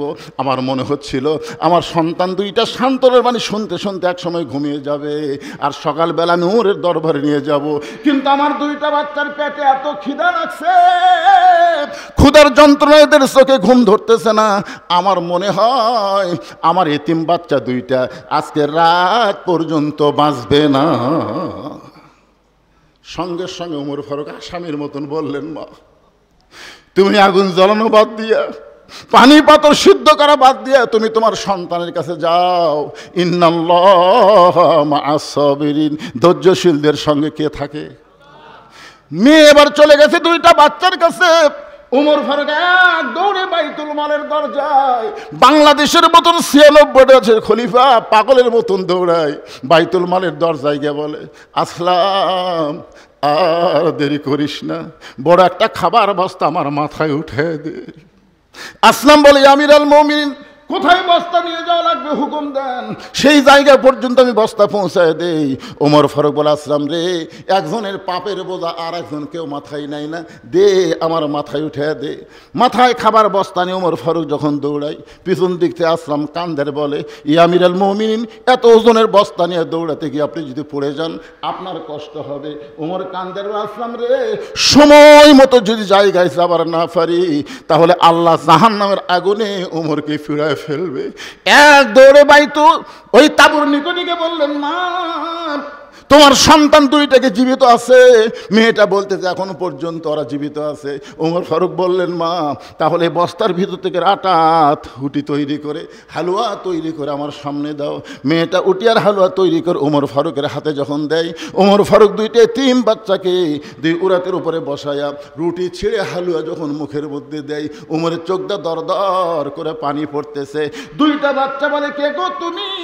বাবার মতন দরদ করে এমন করে উঠি খাওয়া হালুয়া খাওয়া, তারপরে তুমি কেন কাঁদতেছো? সঙ্গে সঙ্গে ওমর ফারুক আল্লাহর কোরআন থেকে তেলাওয়াত করলেন, আরাআইতাল্লাযী ইউকাজ্জিবু বিদ্দীন ফাযালিকাল্লাযী ইয়াদুল ইয়াতীম ওয়া লা ইয়াহুদ্দু আলা তুআমিল মিসকিন। আল্লাহ আল্লাহ, এই অধমকে জাহান্নামের আগুন থেকে তুমি হেফাজত করো। মেয়েটা তাঁবুর মধ্যে থেকে বলে, কে গো পথিক?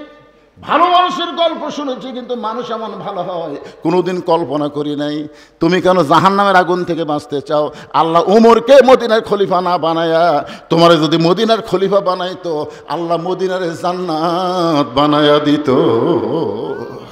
আব্দুল্লাহ বলতেছে, আমার বাবার লম্বা জুব্বা হতো না যদি আমি আজকে নতুন কাপড় পরতাম। ওসমান গনি বলে, আব্দুল্লাহ কি হয়েছে? আব্দুল্লাহ বলে, তোমরা সবাই যখন ঘুমিয়ে থাকো, আমার বাবা তখন আমার ঘরের দরজাত গেছে, যা বলতেছে, আব্দুল্লাহ আব্দুল্লাহ। আমি দরজা খুলে তাকাই দেখি বাবার হাতে একটা পাঞ্জাবি। আমি খুশি হয়ে বললাম, বাবা বাইতুল মাল থেকে আমার একটা পাঞ্জাবি দিছে, আপনি আর একটা দিবে রাখছেন? নেতার বেটা হওয়ার মতো লাভ নাই, বাইতুল মাল থেকে একটা দিছে, আপনি আর একটা দিবে রাখছেন। সঙ্গে সঙ্গে ওমর ফারুক আল্লাহর কোরআন থেকে তেলাওয়াত করলেন, ইন্নাল্লাহা ইয়ামুরুকুম আন তুআদ্দুল আমানাতি ইলা আহলিহা ওয়া ইযা হাকামতুম বাইনান নাস আন তাহকুমু বিল আদল। জোরে আল্লাহু আকবার। হে আব্দুল্লাহ, তুই কেমনে বলিস বাইতুল মাল থেকে একটা তোরে দিছে, আমি আর একটা দিবে রাখলাম? এ কথা তুই কেমনে বলিস? কারণ আল্লাহর কোরআন দিয়ে যখন রাষ্ট্র চলে, তখন নেতার বেটাকে ডবল দেওয়া যাবে এরকম কোনো সুযোগ ইসলামে নাই। ধরে কোন কথা ঠিক কিনা? তুই কেমনে বলিস? ওই যে হাকামতুম বাইনান নাস আন তাহকুমু বিল আদল। আল্লাহর কোরআন দিয়ে যখন বিচার চলবে বাংলাদেশে, তখন হাকিমেরা ইচ্ছা মতো বিচার করে পারবে? এই কথা কন না কেন? 15.5 বছর আপনার কি দেখছেন? ওই যে 5 বছর 6 বছর ন্যাংরামের চাষ করছে, জ্যৈষ্ঠ মাসে দেখবার গাছে আম পাকছে কিনা, যাই দেখে গাছের ডালে বসে এক ছোট বাচ্চা আম পাকতেছে আর ব্যাগের মধ্যে তুলতেছে। বাগানের মালিক কয়, আমি খাইনি, আমার পরিবারের কেউ খায়নি, তুই আমার গাছের চোরে আম পাড়তেছিস, তোর বাপক যা বিচার দে মরে। ছেলে খালি মুসকি মুসকি হাসে। বাগানের মালিক করে, হাসিস কেন? বলে, আপনি কোথায় আমার বাপক খুঁজবার যাবেন? আমার বাবাও আর এক গাছের চড়ছে। তাকায় দেখে ওর বাপ খালি আম পাড়ে আর বস্তা ভরায়, গাছের নিচে বসে কান্দের বলে, আল্লাহ বিচার দেবো কার কাছে? বেটাও চোর, বাপও চোর। 15.5 বছর আমরা বিচার দেখিনি, বিচারের নামে আমরা প্রহসন দেখেছি। ভালো মানুষগুলো জেলখানায়, খারাপ মানুষগুলোকে জামিন দিয়ে দিয়েছে। ধরে কারণ কথা ঠিক কিনা? আর 15.5 বছর যা দেখলাম, এই 24 আগস্টের পরে এই যে 15 মাসে হামাকরক যা দেখাচ্ছে ভাই, এখন 2-1 জন বলতেছে হাসিনাই না ভালো আছিল রে। এই নমিনেশন দেওয়ার পর থেকে শুরু হয়ে গেছে, দেখছেন এক এক জায়গা 5 জন 6 জন করে এমপি হবি। তারেক যে একজনক দিয়েছে, ওরে বাবারে, ওরা লেগে গেছে ভাই, লাখ আলারা লেগে মর। আল্লাহর কোরআনের দলেরা কেউ বলে না, জোর করে তাকে দায়িত্ব দেওয়া হয়। জোরে কোন কথা ঠিক কিনা কথা বলেন? ওয়া ইযা হাকামতুম বাইনান নাস আন তাহকুমু বিল আদল। আল্লাহু আকবার। ওমর ফারুক বলে, আব্দুল্লাহ তোর আর একটা পাঞ্জাবি দিবার আসি নাই বাজান, এই পাঞ্জাবিটা আমার ভাগে পড়ছে, তুই তাকায় দেখতো এত ছোট পাঞ্জাবি গায়ে দিয়া আমি যদি আগামীকাল খুতবা দেই তাহলে দেখতে কেমন লাগবে? মুসল্লির পাঞ্জাবি ছোট হলেও কোনো সমস্যা নাই, কিন্তু ইমামের পাঞ্জাবি বড় হওয়া লাগবে। আপনার বলেন তো, মুসল্লি যদি 60 গাওয়াত দিয়ে মসজিদে যায়, সমস্যা আছে? কথা কন ভাই, সত্যি কথা কন, আছে? কিন্তু হুজুর যদি 60 গাওয়াত দিয়ে আসে, খালি দাড়ি ছোট, এক হুজুরের দাড়ি ছোট, আমাকে মুসল্লি ফোন করে বলছে যে হুজুর, হুজুরের দাড়ি যদি এক মুষ্টির ছোট হয় তাহলে তার পাশে নামাজ হবে? আমি বললাম, ভাই আপনার দাড়ির খবর কি? আপনি যে হুজুরের দাড়ি মারতেছেন মুখ দিয়ে, আপনার খবর কি? আমি এখনো থইনি হুজুর। তুমি নিজে দাড়ি থনি, হুজুরের দাড়ি আমার কথাই খারাপ হয়, হুজুর খারাপ হয়ে যাবে। ওরে বাবারে, তো মসজিদের মধ্যে তুমি যদি ইমাম ভালো চাও তো সমাজের মধ্যে নেতা ভালো চাও না কেন? খালি মসজিদ ভালো তুলে হবে না, গোটা সমাজকে ভালো রাখতে হবে। জোরে করে কথা ঠিক, কথা বল না কেন? আগামী ইলেকশনে যারা ভোট পাবে এরা হলো সমাজের নেতা। তার মসজিদের নেতার দাড়ি দেখেন, সমাজের এমপির খবর কি? আরে যেটাই হোক বলা লাগবে না, খালি আপনাকে বলতে যে খবর কি।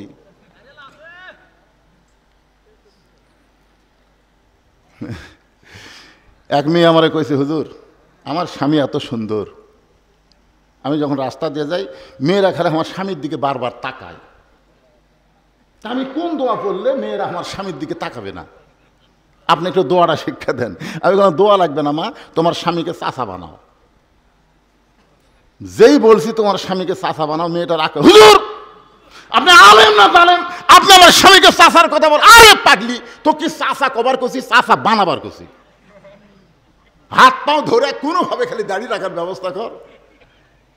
ওই আমার কথা মতো স্বামীর হাত পাও ধরে দাড়ি রাখাছে, এখন দাড়ি 4 আঙ্গুল হয়ে গেছে। ওই মেয়ে একদিন আমার মোবাইল করে বলতে, হুজুর আলহামদুলিল্লাহ আমার স্বামীকে নিয়ে যখন রাস্তা দিয়ে যাই একটা মেয়েও আমার স্বামীর দিকে তাকায় না, যারা তাকায় সালাম দেখায়, চাচা কেমন আছেন। বউয়ের সামনে স্বামী চাচা করলে বউ বিশ্বাস করে আমার স্বামীর উপর কারো নজর নাই। জোরে এখন কথা ঠিক কিনা? কিন্তু এই দাড়ি চাচা আসলো যখন সবাই কয় ভাই, যখন ভাই কয় তখন তো আমার নাই। মায়েরা যারা পর্দার অন্তর আছেন, আপনার যেভাবেই হোক আপনার স্বামীর হাত পাও ধরে দাড়ি রাখার লাগবে। জোরে এখন কথা ঠিক কিনা? আপনি দাড়ি চাচা অবস্থায় যদি কবরত যান, যখন মুনকির নাকির বলবে আমার নাবিও কত নবীকে, নবী দূর থেকে এসে বলে এই মুনকির নাকি, আর সাফালের সোফার দিকে তাকে দেখ, সোফার দিকে দেখ, ওই আমার সুন্নত কামিয়ে কবরের মধ্যে আছে। ওই যতই আমাকে নবী নবী বলুক, আমি নবীকে উম্মত হিসেবে স্বীকার করি না। এই জন্য আর যাই হোক আমরা দাড়ি নিয়ে কবরে যাবার চাই। জোরে বলেন কারা ঠিক কিনা? কারা কারা রাজি? 2 হাত তোলা, আল্লাহকে দেখান তো দেখি। লিল্লাহে তাকবীর, হাত নামান। আজকের ওয়াজ শুনে মায়েরা খুব খুশি হচ্ছে। যাক বাহ,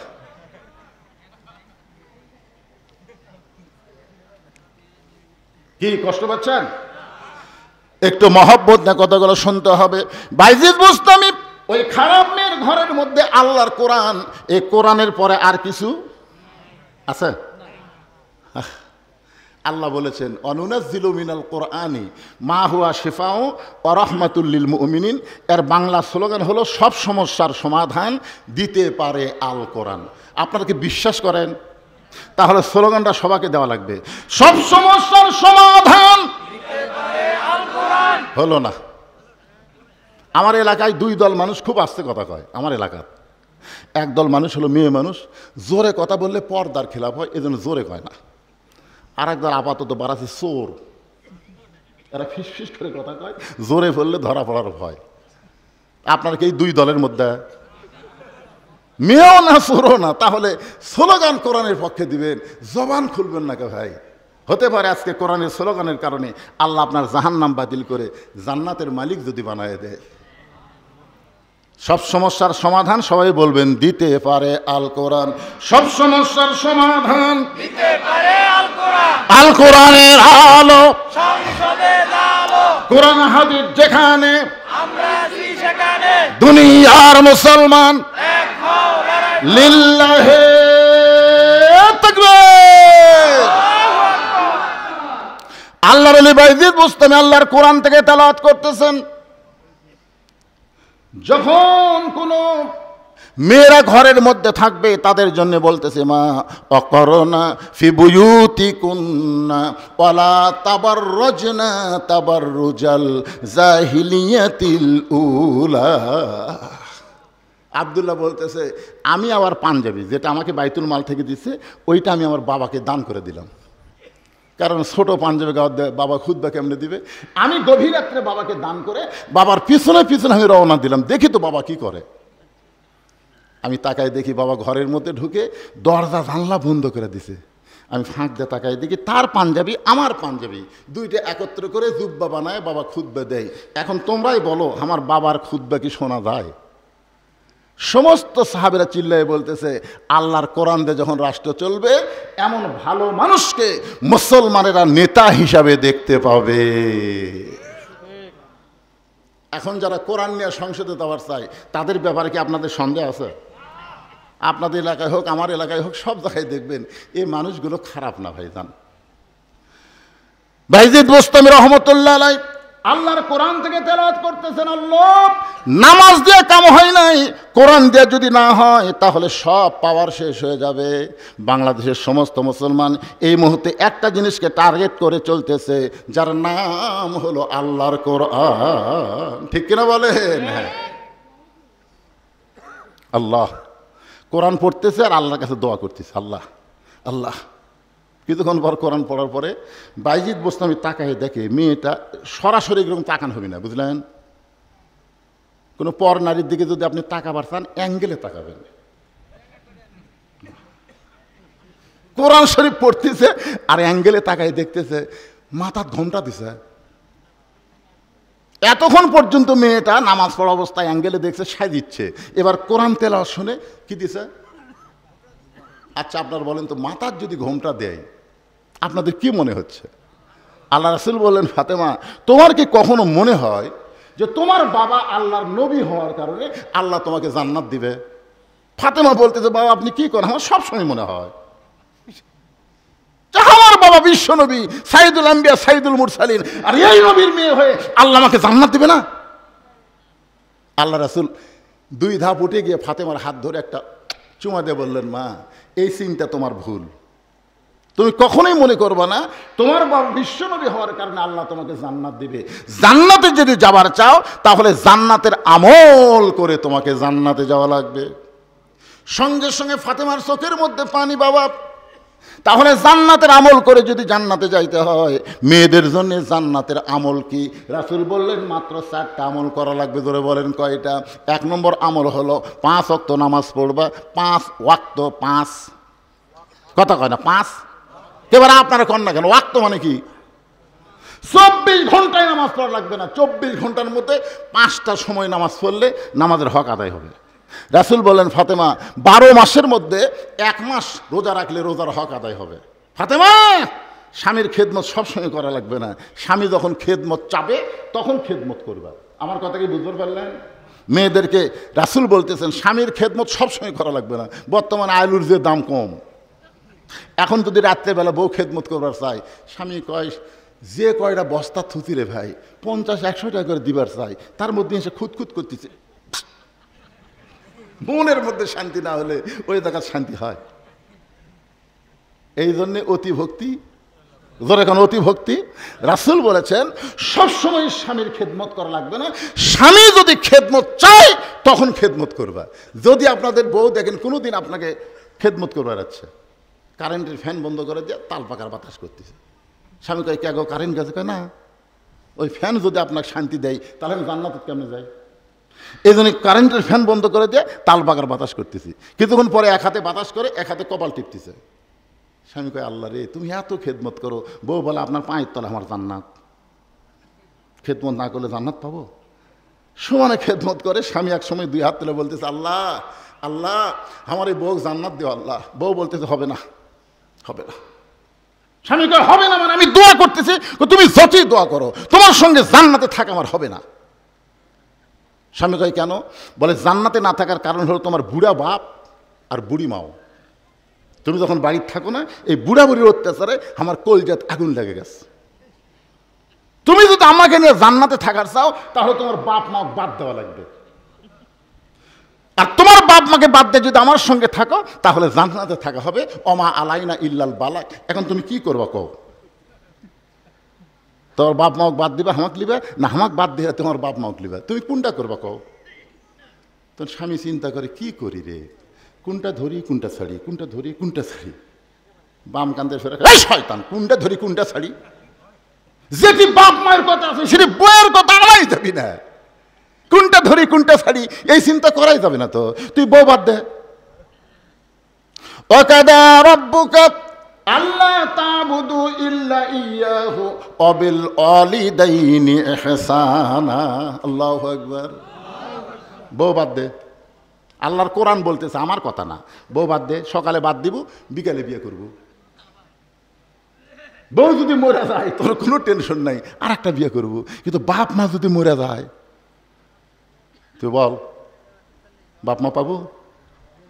তখন কে না রে, বাপ মা মরলে তো বাপ মা পাওয়া যাবি না, তাহলে যেটা মরলে পাওয়া যাবে না সেটা ধর, আর যেটা মরলে পাওয়া যাবি সেটার পাশে ঘুরিস কে? বউ বাদ দে। যে বউ তোর বাপ মায়ের বিরুদ্ধে ওয়াজ করে, এই বউ নিয়ে সংসার করলে তোকে জাহান্নামে যাওয়া লাগবে। জোরে কথা কর না কেন ভাইজান? তখন লাভ দে উঠছে। বউকে কি হয়েছে গো, কি করবো, সিদ্ধান্ত কি নিলে? সিদ্ধান্ত লিছি 3 তালাকের একটা গাড়ি ডাকতেছি, 3 চাকার অটো ভ্যান না, 3 তালাকের গাড়ি, তোর ব্যাগটা গুছালে বাপের বাড়ি যা। বউ দৌড়ে এসে পাঁও ধরে বলতেছে, আপনি আসলে আল্লাহর ওলি গো। আজকাল আপনারা অনেকেই বইয়ের কথা শুনে বাপ মায়ের মনে কষ্ট দেন। আপনি জানেন বাপ মা যদি কষ্ট পায়, আপনি যত বড় হাজি হন, পরেজগার হন, নামাজি হন, আপনি জান্নাতে যাবার পারবেন না। বাপ মায়ের সন্তুষ্টির উপরে সন্তানের জান্নাত। জোরে কোন কথা ঠিক না? একটু মনোযোগ দিয়ে শুনবেন। আল্লাহর বান্দা হযরত বাইজিদ বুস্তামি রহমাতুল্লাহ আলাইহি কোরআন শরীফ তেলাওয়াত করতেছে, আর অ্যাঙ্গেলে তাকায় দেখে কি দিছে, মনে ভুলে গেছেন, ঘোমটা দিছে। আর সেই ঘোমটার কথা বলতে গিয়ে আমি ফাতেমার কথা বলতেছি। রাসূল বললেন, ফাতেমা, সতীত্বের হেফাজত পর্দা করা, তার কোনো ওয়াক্ত নেই। খুব খেয়াল করবেন, ওয়াক্ত মানে কি? সময় নাই। সতীত্বের হেফাজত পর্দা করা এর কোনো সময় নাই, এটা সব সময়। আজকে আমাদের বাংলাদেশে মেয়েদের পর্দা কখন হয়? আমার কাহালুতে, এরা তো শিবগঞ্জ, আমার কাহালুতে কোনো মেয়ে মানুষ মরে গেলে 5 কাপড় দেয়। আপনাকে এই শৌলার খবর কি? 5টা দেয় না? 5টা দিয়ে আবার খাটনি কি, খাটনি চাদর দিয়ে ঢাকরে। মেয়ে মানুষের লাশ দেখা যায় নাই। আচ্ছা, মেয়ে মানুষের লাশ দেখা যায় নাই, আর জেতা দেখা যায় নাই। ফতুয়া কি দিছে? মেয়েদের লাশ দেখা যায় নাই, চাদর দিয়ে ঢেকে থছে। ফেরেশতারা বলতেছে, আল্লাহ আল্লাহ, যে মেয়েটা জীবিত অবস্থায় পাড়ার সব লোক দেখলো, মরার পরে 5 কাপড় দিয়ে আর খাটনি আবার চাদর দিয়ে ঢাকলো। আল্লাহ বলতেছে, দেশের নাম বাংলাদেশ রে, ওই দেশের মেয়েরা বাঁচতে পর্দা করে না রে, মরার পরে করে রে, মরার পরে।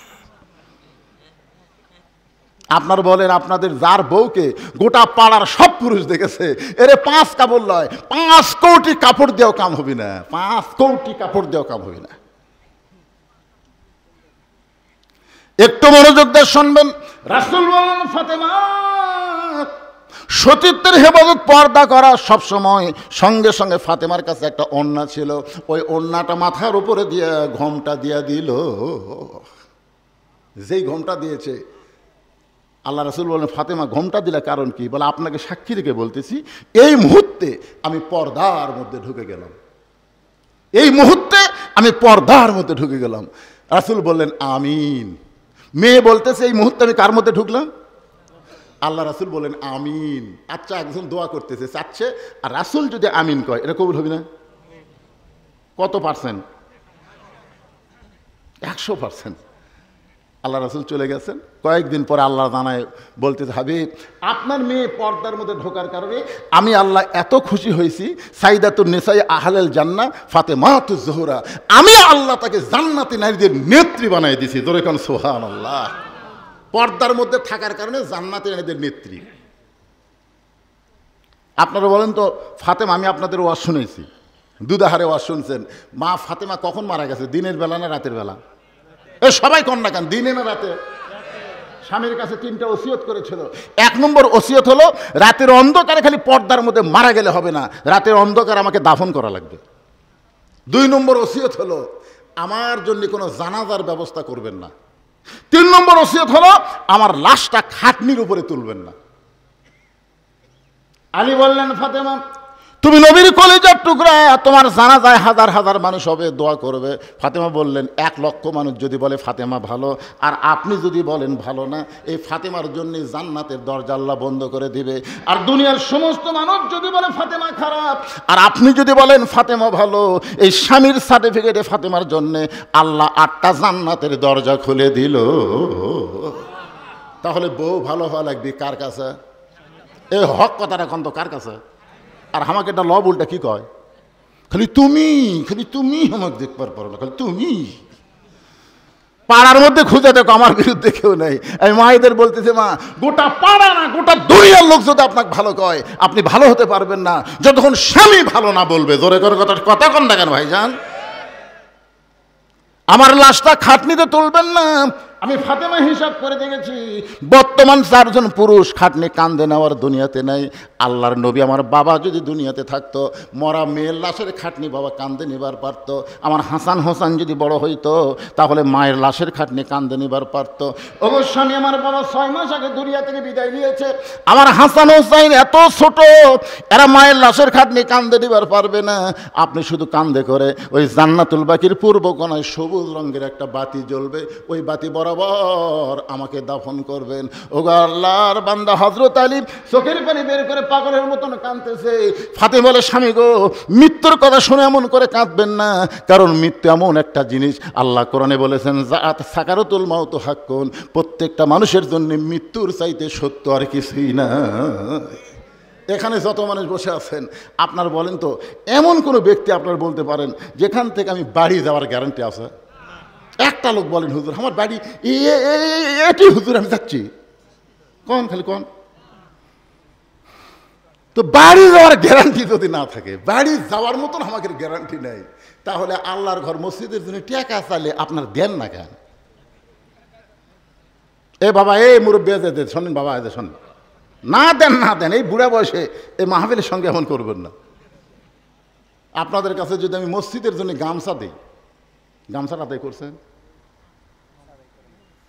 গামছা হচ্ছে ও ব্যাগ আছে, যাই হোক, গামছা হোক ব্যাগ হোক যেটাই হোক। এবার মাহফিল কমিটির ছেলেরা কোথায় রে?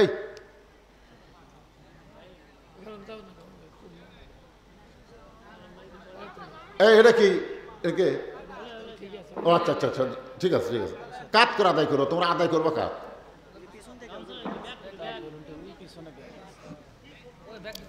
পিছন দিক থেকে সামনের দিকে আদায় করা আছে। 10 পারেন, 20 পারেন, 50 পারেন, যাইদা পারেন, আল্লাহর রাস্তায় দিবেন।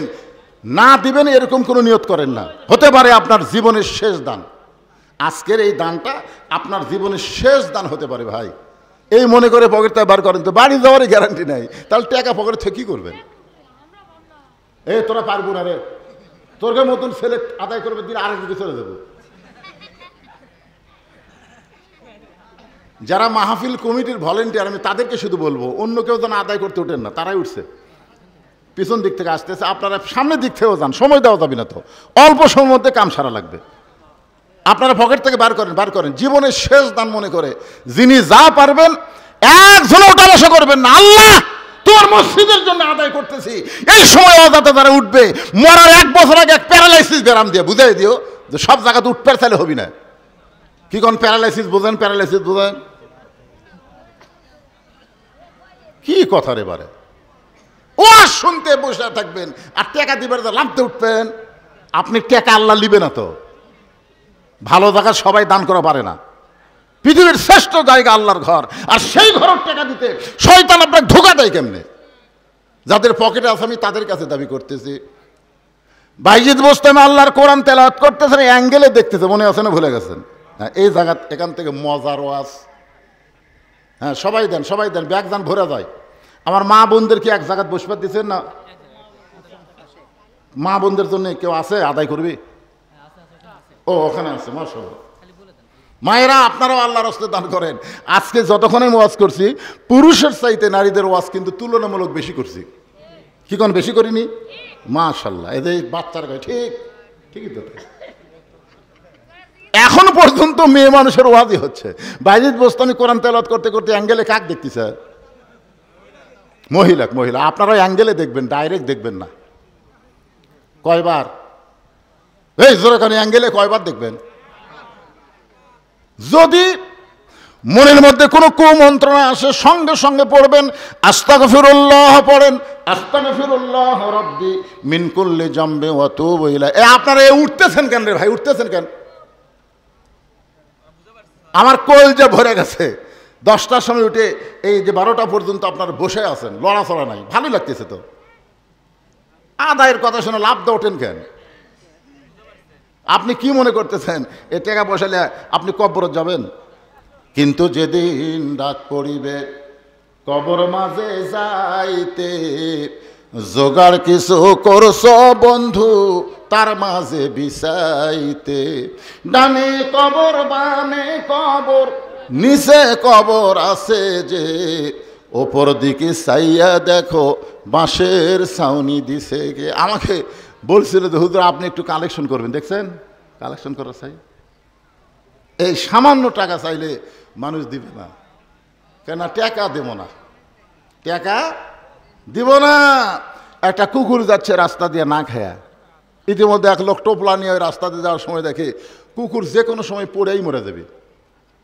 আস্তে করে টোপলা থেকে কুকুরের পাও ধরে বলতেছে বাবা কুকুর, চোখের পানি বের করে বলতেছে বাবা কুকুর তোর না খাওয়া শরীর দেখে আমার এত কষ্ট লাগতেছে। এই বলে কুত্তার পা ধরে কাঁদতেছে আর বলতেছে। এমন সময় আর একজন ব্যক্তি যায়, যাওয়ার সময় দূর থেকে দেখে একটা লোক কুকুরের পা ধরে কাঁদতেছে। ও এখন মনে করছে এটা বরকতের কুকুর হবে। কিসের কুকুর? বরকতের কুকুর মনে। ও দৌড়ে যায়, এখানে কান্না শুরু করছে। আর একটা লোক রাস্তায় যায়, হায় সর্বনাশ এই কুকুরের মধ্যে কি আছে রে। এরা দুইজন যখন কান্দিছে আমিও কান্দি। ও কুকুরে একটা পা ধরে কান্না শুরু করছে। আর একজনকে যাক এখন একটা পা বাদ আছে, ওই সেই পা ধরে কান্না শুরু করছে। পঞ্চম লোক ব্যক্তিকে হয় যাক 5-8টা ফুরালে কি হবে রে, নেয়াজ আছে। ওই কুত্তার নেয়াজ ধরে কান দিচ্ছে। ইতিমধ্যে এক লোক যায়, সর্বনাশ এটা কোন যুগ রে, কুত্তার পা ধরে নেয়াজ ধরে কান দেয়, এরা কারা? তো কাছে যায় বলতে ভাই তোমরা অজাতা কুত্তার পা ধরে নেয়াজ ধরে কানতেছো, তাই নেয়াজ ধরছে। তাই বলতে ভাই আমি কিছুই জানি না, আমার আগে 4 জনও কান্দা দেখতেছি, কান্দা দেখে আমি কান দিচ্ছি। ওই মিয়া কুত্তার না ছেড়ে দাও। ওই ছেড়ে দিচ্ছে। তখন আরেকজন বলতে ভাই তুই কেন? আমার আগে এরা 3 জন কান দিচ্ছিল বারে, এদিকে কান্না দেখে আমিও কান্না শুরু করছি। অজাতা কান্দা কান হবে, ছাড়ো পাও ছাড়ো। আরেকজন বলে তুই কান্দিস কেন? বলে আমার আগে 2 জন। ও পাও ছেড়ে দিয়েছে, তুই কান্দিস কেন? এটাই তো শয়তান, এর কান্দা দেখে আমি কান্দতেছি। কে রে তুই কান্দিস কে রে? কই ভাই আমি যাওয়ার সময় দেখি কুত্তাকে লড়ভড় করতেছে, যে কোনো সময় পড়াই মরে যাবি রে, অক সান্ত্বনা দেওয়ার জন্য আমি কান্দিচ্ছি। তো তুই কোথায় যাবি? বলে অমুক জায়গায় বেড়াবার যাবো। এই যে আমার টোপলা আছে, টোপলার মধ্যে কি আছে? বলে টোপলার মধ্যে রুটি আছে, যখন খিদা লাগবে তখন আমি খাবো।